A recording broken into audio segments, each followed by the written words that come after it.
બધા રાજાને આધારે હોય છે. ભગવાન કોઈને આધારે નથી, તેથી સ્વતંત્ર મૂર્તિ કહેવાય છે. બધાને કોકનો આધાર ખપે, પણ કોઈ પૂછે કે ભગવાન કેને આધારે, તો ભગવાન કોઈને આધારે નહીં, એટલા માટે સ્વતંત્ર મૂર્તિ કહેવાય. એને કોઈના ટેકા જરૂર પડે. તમે આમ સ્વતંત્ર છો કે કોઈકને ટેકે છો? તમે કેટલા જણા ટેકે જીવો?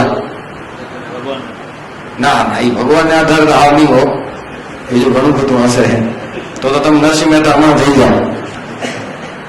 હમણાં તમે કેને આધારે એવું કહો? તો હમણાં ગાડલાને આધારે કેને આધારે? તમારા નીચે શું હે?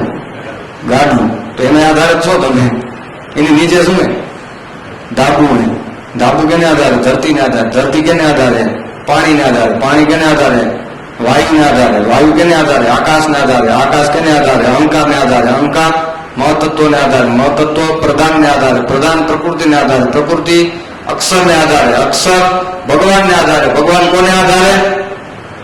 સર્વાધાર. એને આધારે બધું જ છે. હમણાં કરોડ ભૂસ થાય બધું. એટલે આપણે ખબર નથી કે હું ભગવાનને આધારે છું, પણ છે એને આધારે. ખુરશીમાંથી માણસ બેઠો એને એમ થાય ખુરશીમાંથી બેઠો, પણ ખુરશી ધરતીમાંથી બેઠી એમે કેમે. એક વખત એવું બની ગયું ને કે હું કોઈકને એમ થઈ જાય હું કોઈને આધાર નથી, મોટો છું. પણ ઊંડો વિચારો તો આપણે કોકને આધારે છીએ. આ કીધી તમે વિચારી નહીં હોય. હવા ઉઠ્યા તેથી તમને એમ હતું કે હું ભગવાનને આધારે છું, એમ હતું? હવે હમણાં યાદ આવ્યું? કોક કીધું થઈ. આખો દી આમ જો યાદ રહે તો આપણે ભગત હું ભગવાનને આધારે છું. જે કે મારું કરે છે બધું ભગવાન કરે છે. હું તો પરતંત્ર છું, ભગવાન સ્વતંત્ર છે. હવે જોજો, જળ તેજને આધારે, તેજ વાયુને આધારે, વાયુ આકાશને આધારે, આકાશ ભગવાનને આધારે છે, પૃથ્વી શેષનાગ ભગવાનને આધારે છે. ભગવાન કોઈને આધારે નથી, સ્વતંત્ર છે. શિશુમાર ચક્ર ધ્રુવમંડળને આધારે છે, ધ્રુવમંડળ ભગવાનને આધારે છે. તમામ જગતના દેવ દેવીઓ પરતંત્ર છે, પરવશ છે, પણ પ્રભુ તમે એક જ એવા છો કે તમે કોઈને વશ નથી. દુનિયામાં જેટલા દેવી દેવતાઓ છે બધા એક ભગવાનને આધારે છે. હવે ભગવાન કોણ એમ તમને પ્રશ્ન થશે, એટલે તમે વરિયામાં મૂંઝાઈ ન જાઓ, એટલે જરાક કહી દઉં. ભગવાન કોણ તમને જરાક પૂછી લઉં. કોણ? કયા ભગવાન? કયા ભગવાનને બધું આધારે છે? જે આવડે કયો, હું ખોટ નહીં કાઢતો, તમને આવડે કહી દો. અરવિંદભાઈ કયો, હાલો તમે કયો. દિનેશભાઈ, કયા ભગવાનને આધારે છે બધું? હે હરિઓમભાઈ તમે કયો. શંકર ભગવાનને આધારે. સરસ, હાલો તમે. વાસુદેવ ભગવાનને આધારે છે. દિલીપભાઈ તમે શું કહેશો?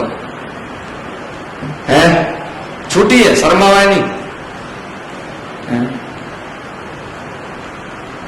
માધવભાઈ કેને આધારે બધું?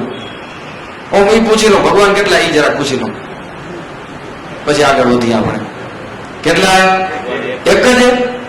આ એમ કીધું વિષ્ણુને આધારે, ઓલા એમ કીધું શંકરને આધારે, ઓલા કે સ્વામિનારાયણ આધારે. તન તો થઈ ગયા તમારામાં.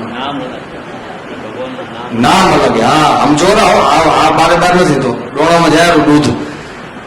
હે ભગવાન એક, એના નામ અનેક. બરોબર ને? આટલું સમજી લેવાનું. કોણ કન્ફ્યુઝન કરે ને તો ભૂલું ન પડવાનું. રૂપ અલગ, નામ અલગ, ભગવાન એક જ. બસ આટલું સમજી લેવાનું. પછી શક્તિઓ કેટલી છે ભગવાનની? આમાંથી અમુકના કુળદેવી ચામુંડામાં હશે, અમુકના વેરાઈમાં હશે, કે અમુકના બધા જુદો જુદો હોય. તો માતાજી કેટલા છે? એક જ છે. એના અનંત રૂપ ને અનંત નામ છે. ભૂલા ન પડવું. બાજુની અંદરો અંદર કે અમારી મા મોટી, કે ના અમારી માતાજી મોટી, કે અમારી માતાજી મોટી. માતાજી વાળા એમાં જ બા છે. ભગવાનને માનવાની કે અમારા ભગવાન મોટો, કે અમારા ભગવાન મોટા, એમાં બા છે. ભજન ન કરે. ભગવાન માપવાની વસ્તુ નથી, ભગવાન પામવાની વસ્તુ છે. મપાય ભગવાન? આ દરિયામાં પાણી કેટલું તમે માપ્યું? કેટલી માપવા ના આવતા હજી? આ પૃથ્વીના રજકણ કેટલા માપે? ઝાડના પાંદડા માપે કેટલા ગણે? ઉપડી નવરાત આવતો નીકળો ને, કાંઈ કામ નથી. ઝાડવાનું પાંદડા ગણવાના.